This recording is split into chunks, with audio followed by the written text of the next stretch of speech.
So hello everyone, आज की इस क्लास में बात करने जा रहे हैं कंजर्वेटिव और नॉन कंजर्वेटिव फोर्स के बारे में। जानेंगे फोर्स क्या होते हैं एंड ये लोग पोटेंशियल एनर्जी से कैसे कनेक्टेड है। साथ ही साथ वर्क एनर्जी थ्योरम को रिलेट करेंगे हम लोग law of conservation of mechanical energy से। लास्ट में करेंगे कुछ बढ़िया बढ़िया 2-3 क्वेश्चंस। ठीक है भाई, तो कॉन्सेप्ट को समझते हैं, फोर्सेस क्या होते हैं। मैं आपको बेसिक बात बताऊं कि नॉर्मल तरीके से कैसे समझ सकते हैं, बिल्कुल साधारण लैंग्वेज में। तो बिल्कुल बेसिक लेवल पे अगर मैं आपसे बताऊं, ऐसा समझ लो कि एक बॉडी को हम लोग पोजीशन ए से धीरे धीरे मूव करा के कहां ले जा रहे हैं, पोजीशन बी पर लेके जा रहे हैं। मतलब मेरे को एक बॉडी को धीरे धीरे मूव करा के ए से बी ले जाना है। अगर मैं इसको ए पॉइंट से बी पॉइंट तक ले जा रहा हूं सीधे सीधे रास्ते से, एकदम शॉर्टकट रास्ते से, या फिर मैं इसको ऐसे घुमा फिरा के लेके जा रहा हूं, दो अलग अलग रास्ते हो सकते हैं, राइट। अगर दोनों ही केसेस में वर्क डन सेम आ जाए तो वो कंजर्वेटिव फोर्स है। मतलब ऐसे फोर्सेस जिनका वर्क पाथ पे नहीं पोजीशन पे डिपेंड कर रहा है उनको बोलते हैं कंजर्वेटिव फोर्स। ठीक है भाई। वहीं दूसरी तरफ अगर मैं बॉडी को ए पॉइंट से ले गया बी पॉइंट पर और मैंने ये देखा कि सीधे ले जाने पे अलग आ रहा है वर्क डन, और अगर घुमा के ले जा रहा हूं रास्ता तो वर्क डन अलग आ रहा है, तो इस तरह के फोर्स को बोलते हैं नॉन कंजर्वेटिव फोर्स। मोटा मोटा डिफरेंस क्या है, ऐसे फोर्सेस जिनका वर्क डन पाथ फॉलोड पे डिपेंड नहीं करता कंजर्वेटिव, जिनका वर्क डन पाथ फॉलोड पे डिपेंड करता है दे आर नॉन कंजर्वेटिव। ठीक है, तो मैं ये डिफरेंस लिख देता हूं। सबसे पहले जो मैंने आपको बताया, सबसे पहली चीज हम लोगों ने क्या समझी है कि भाई work is independent of the path followed. जो भी हमने पाथ फॉलो किया ये उस पर डिपेंड नहीं करता है, इट इज इंडिपेंडेंट। अलग अलग पाथ में भी सेम आंसर आएगा। ठीक है, इसकी बात करते हैं। यहां इंडिपेंडेंट की जगह आप लोग करते ना dependent. Work is dependent on the path followed, कि भाई हम कौन से पाथ को फॉलो कर रहे हैं, इस बात से हमारे वर्क डन का जवाब बदल जाएगा, आंसर बदल जाएगा। ठीक है, दूसरी इंपॉर्टेंट बात ये जो है हमारा, इसमें क्या होगा, अगर हम किसी बॉडी को घुमा फिरा के वापस उसी पॉइंट पे ले आते हैं तो कंजर्वेटिव फोर्सेस में जो वर्क डन है वो जीरो होता है। मतलब अगर हम लोगों ने बॉडी को ए पॉइंट से स्टार्ट किया, घूम के वापस ए पे आ गए, तो हमारा वर्क डन क्या होगा, जीरो होगा।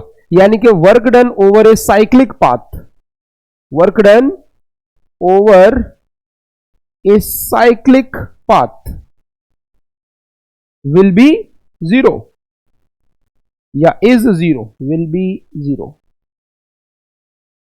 बट यहां पर ऐसा नहीं होगा। Work done over a cyclic path is non zero. मतलब आप घूम के वापस भी आ जाओ तब भी आपका कुछ ना कुछ वर्क हुआ रहेगा, जीरो नहीं होगा। ठीक है, एग्जांपल की बात करते हैं। इसमें कंजर्वेटिव फोर्सेस में अगर मैं बात करूं तो कौन कौन से फोर्सेस हैं, जैसे कि ग्रेविटेशनल फोर्स, जो अर्थ या कोई प्लेनेट एक दूसरे पर लगाते हैं, ये कैसा फोर्स है, कंजर्वेटिव है। बात करते हैं इलेक्ट्रोस्टैटिक फोर्स, इलेक्ट्रोस्टैटिक फोर्स,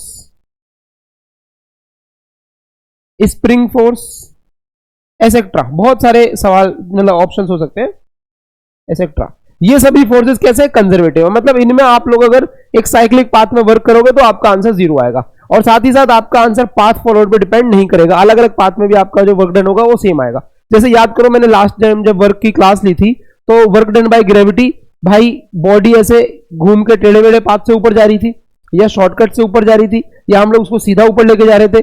अगर हाइट सेम थी तो work done by gravity same आ रहा था हर बार। ठीक है भाई, तो ग्रेविटी एक प्रकार का कैसा फोर्स हो गया, कंजर्वेटिव फोर्स हो गया। ये बात क्लियर है सबको। अब बात करते हैं नॉन कंजर्वेटिव के एग्जांपल की। इसके एग्जांपल क्या क्या है, फ्रिक्शन। फ्रिक्शन में क्या होता है, आप बॉडी को आगे लेके जाओगे तो भी वर्क डन नेगेटिव होगा, वापस लेके आओगे तो भी नेगेटिव होगा। मतलब वो एनर्जी को खा जाएगा, हीट के रूप में वेस्ट कर देगा। वही बात करूं मैं विस्कस फोर्स, विस्कस फोर्स भी एक प्रकार का क्या है, फ्रिक्शन ही है। लिक्विड के अंदर होता है।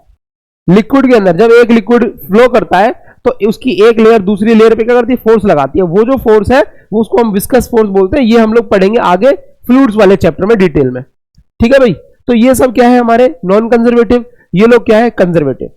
अब बात करते हैं कि कंजर्वेटिव नॉन कंजर्वेटिव तो क्लियर है। अब बात करते हैं कि भाई पोटेंशियल एनर्जी का इन दोनों से क्या कनेक्शन है।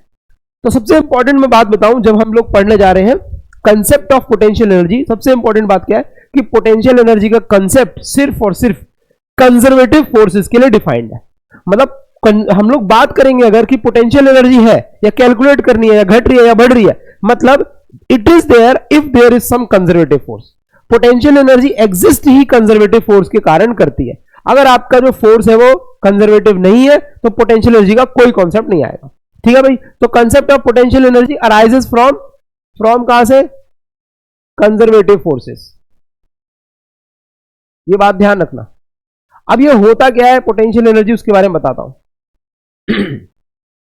It is a type of energy, ये एक टाइप ऑफ एनर्जी है which is due to its position, shape, configuration, size, anything, मतलब उसका कॉन्फ़िगरेशन।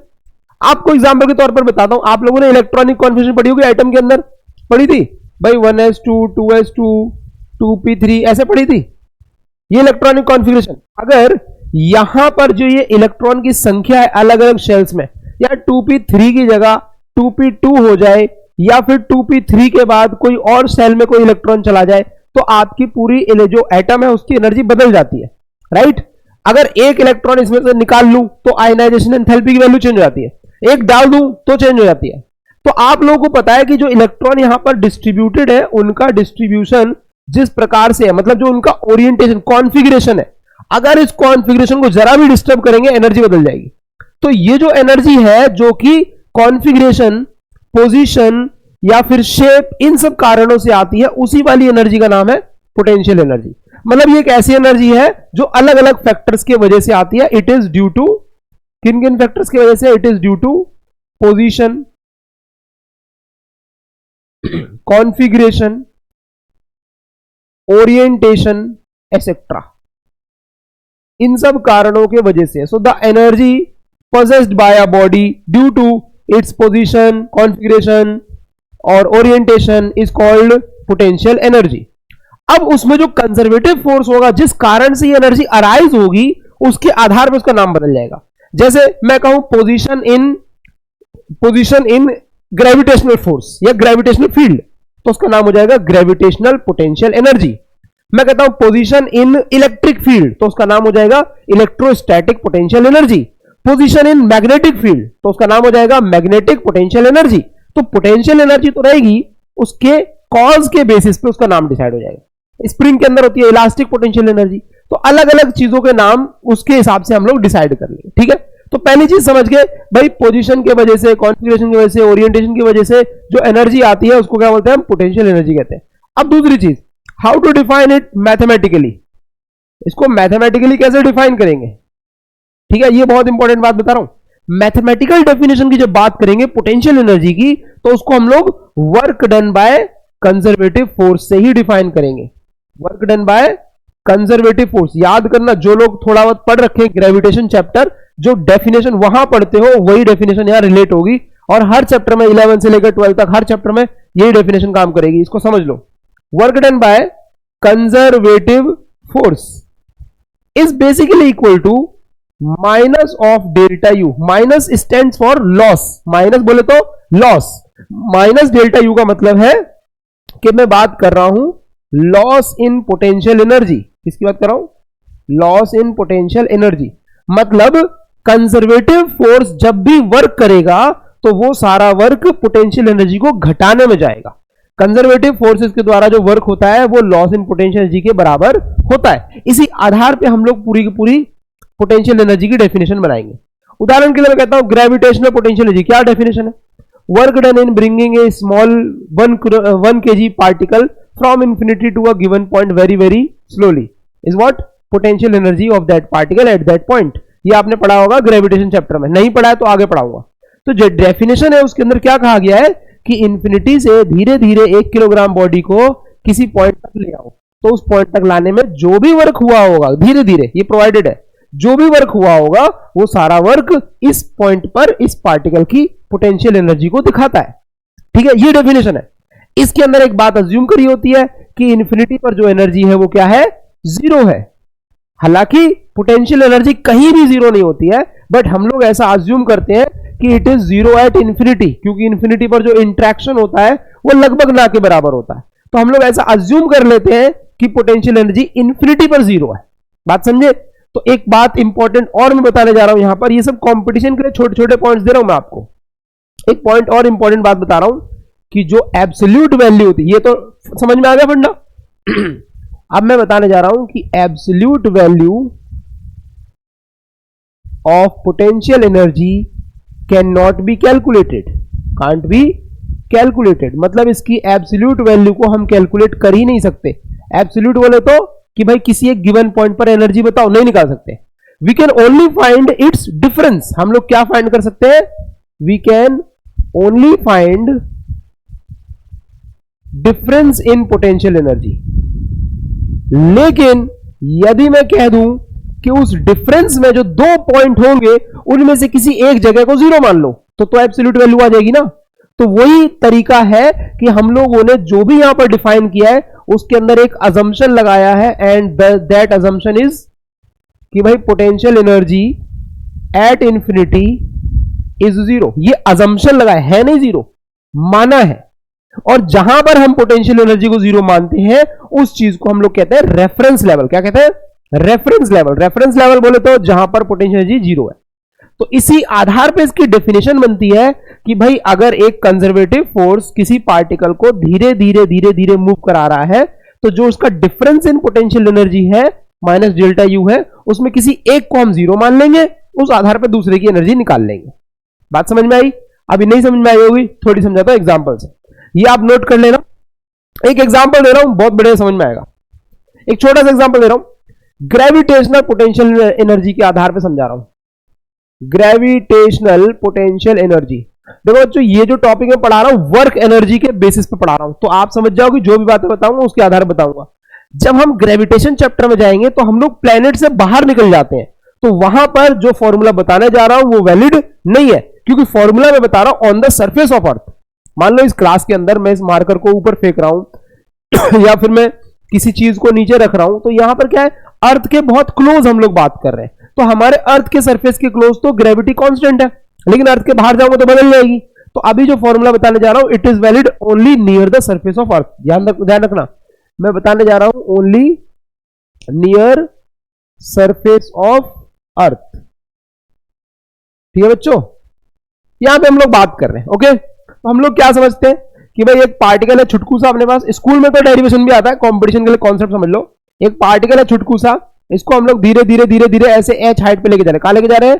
एच हाइट पे लेके जा रहे हैं, धीरे धीरे अलग अलग पाथ से लेके जा रहे हैं। तो भाई जब ये यहां पहुंचेगा तो ग्रेविटी कुछ ना कुछ तो वर्क करेगी ना भाई। तो वर्क डन बाय ग्रेविटी बताओ, वर्क डन बाय ग्रेविटी यहां पहुंचने पर कितना होगा? वर्क होता है फोर्स इनटू डिस्प्लेसमेंट। ग्रेविटी का फोर्स mg, डिस्प्लेसमेंट कितनी हुई है? h के बराबर। डिस्प्लेसमेंट कितनी हुई है हमारी? h के बराबर। लेकिन ध्यान से देखो, डिस्प्लेसमेंट है अपवर्ड दिशा में और फोर्स लग रहा है डाउनवर्ड दिशा में, अपोजिट अपोजिट चल रहा है ना मामला, है ना, तो यहां पे माइनस आएगा। ठीक है, वर्क डन आ गया। मैंने बताया था work done by conservative force होता है डेल्टा यू का नेगेटिव। देखो क्या बताया था अभी, डेल्टा यू का नेगेटिव, तो यहां पर मैं लिखूंगा minus delta U is equal to minus MG H, minus से माइनस उड़ जाएगा, U2 माइनस U1 आ जाएगा mg h, यानी यहां जो एनर्जी है वो U2, यहां जो एनर्जी है वो U1। अगर मैं इसको रेफरेंस लेवल मान लूं रेफरेंस लेवल का मतलब यहां पर जो एनर्जी है उसको क्या मानूंगा? Zero. I have assumed U1 as zero because इसको मैंने रेफरेंस लेवल मान लिया। तो U2 minus zero is equal to mg h, तो U2 का फॉर्मूला आ गया mg h। तो इसका मतलब यह हुआ कि अगर आपकी बॉडी किन्हीं दो पॉइंट के बीच में ट्रेवल कर रही है, आप किसी एक को क्या मान लो? जीरो मान लो, तो दूसरे वाले की एनर्जी आ जाएगी। समझे बात को? तो मैंने ग्राउंड को रेफरेंस लेवल माना, ग्राउंड के ऊपर जाऊंगा mgh, नीचे जाऊंगा माइनस mgh। आई होप आपको ये कॉन्सेप्ट समझ में आ गया हो, बहुत सिंपल सी बात है। ठीक है, इसी प्रकार से हम लोग डिफाइन कर सकते हैं, इसी प्रकार से सेम लॉजिक से हम लोग डिफाइन कर सकते हैं इलास्टिक पोटेंशियल एनर्जी। क्या डिफाइन कर सकते हैं भाई? इलास्टिक पोटेंशियल एनर्जी स्प्रिंग के अंदर। किसके अंदर? स्प्रिंग के अंदर। हमारे सिलेबस में जो उसी की बात कर रहा हूं मैं, तो स्प्रिंग को अगर मैं दबाऊंगा या फिर खींचूंगा तो स्प्रिंग का फोर्स होता है माइनस के एक्स, मतलब खींचोगे तो अंदर लगेगा, दबाओगे तो बाहर लगेगा। तो उसके द्वारा जो वर्क डन होता है उससे हम लोग डिराइव करते हैं, एक्सप्रेशन निकल के आता है हाफ के एक्स स्क्वायर। डिराइव करके नहीं दिखा रहा हूं क्योंकि टाइम लग जाएगा, अभी हमारी वीडियो छोटी बड़ी लंबी हो जाएगी। हाफ के x square potential energy in spring का फॉर्मूला है, जहां पर एक्स आपका इलॉन्गेशन या कंप्रेशन दोनों के लिए स्टैंड करता है। आप स्प्रिंग को दबाओ या फिर उसको खींचो, दोनों ही केस में उसकी जो पोटेंशियल एनर्जी है वो इंक्रीज हो जाती है। ठीक है भाई, ये इस एनर्जी स्टोर्ड इन स्प्रिंग का फॉर्मूला हो गया। तो ये बेसिक सी चीजें हैं जो कनेक्टेड है आपस में।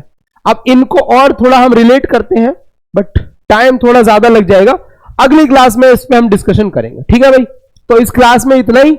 इन्हीं कॉन्सेप्ट पर अगली क्लास में जो क्वेश्चंस होंगे मैं उनको लूंगा। अच्छा, एक चीज और मुझे बतानी थी, वैसे बताना था मुझे, कंजर्वेशन ऑफ मैकेनिकल एनर्जी बता ही देता हूं, ज्यादा समय नहीं लगेगा।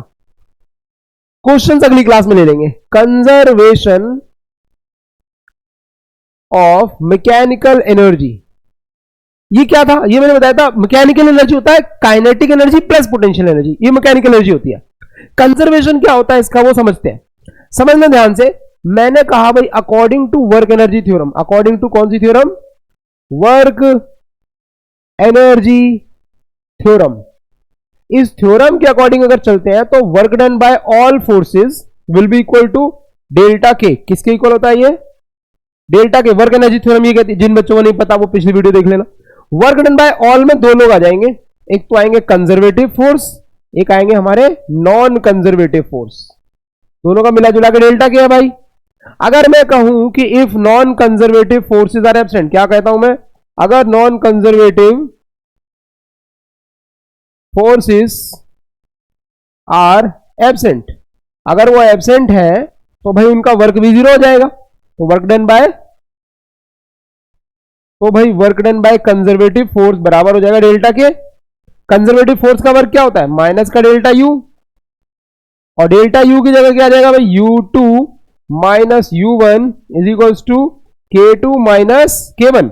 माइनस को मल्टीप्लाई करूंगा, माइनस का u2 प्लस का u1 is equals to k2 minus k1। देख लो, समझ में आ रहा नहीं आ रहा? देख लो, ये माइनस मल्टीप्लाई किया मैंने, बस और कुछ नहीं किया। 1 वाले एक तरफ, 2 वाले एक तरफ, ये इधर ये उधर। ठीक है भाई, तो k1 plus u1 is equals to k2 plus u2। तो ध्यान से देखो, काइनेटिक प्लस पोटेंशियल एनर्जी को हम लोग बोलते हैं मैकेनिकल एनर्जी। क्या बोलते हैं? मैकेनिकल एनर्जी मी। तो काइनेटिक प्लस पोटेंशियल का जो सम पहले है वही कब है? बाद में। लेकिन ये वाली चीज कब अप्लाई करोगे? ये जब अप्लाई करोगे when non conservative forces are absent. अगर आपके नॉन कंजर्वेटिव फोर्स यानी कि फ्रिक्शन और फ्रिक्शन के भाई बंधु एब्सेंट है तो आप ये वाला फॉर्मूला लगा सकते हो। समझे बात? ये कहां से है? वर्क एनर्जी थ्योरम से है, कोई अलग नई चीज नहीं है, वर्क एनर्जी थ्योरम ही है। बस आपको ये समझना है कि अप्लाई कब होगा।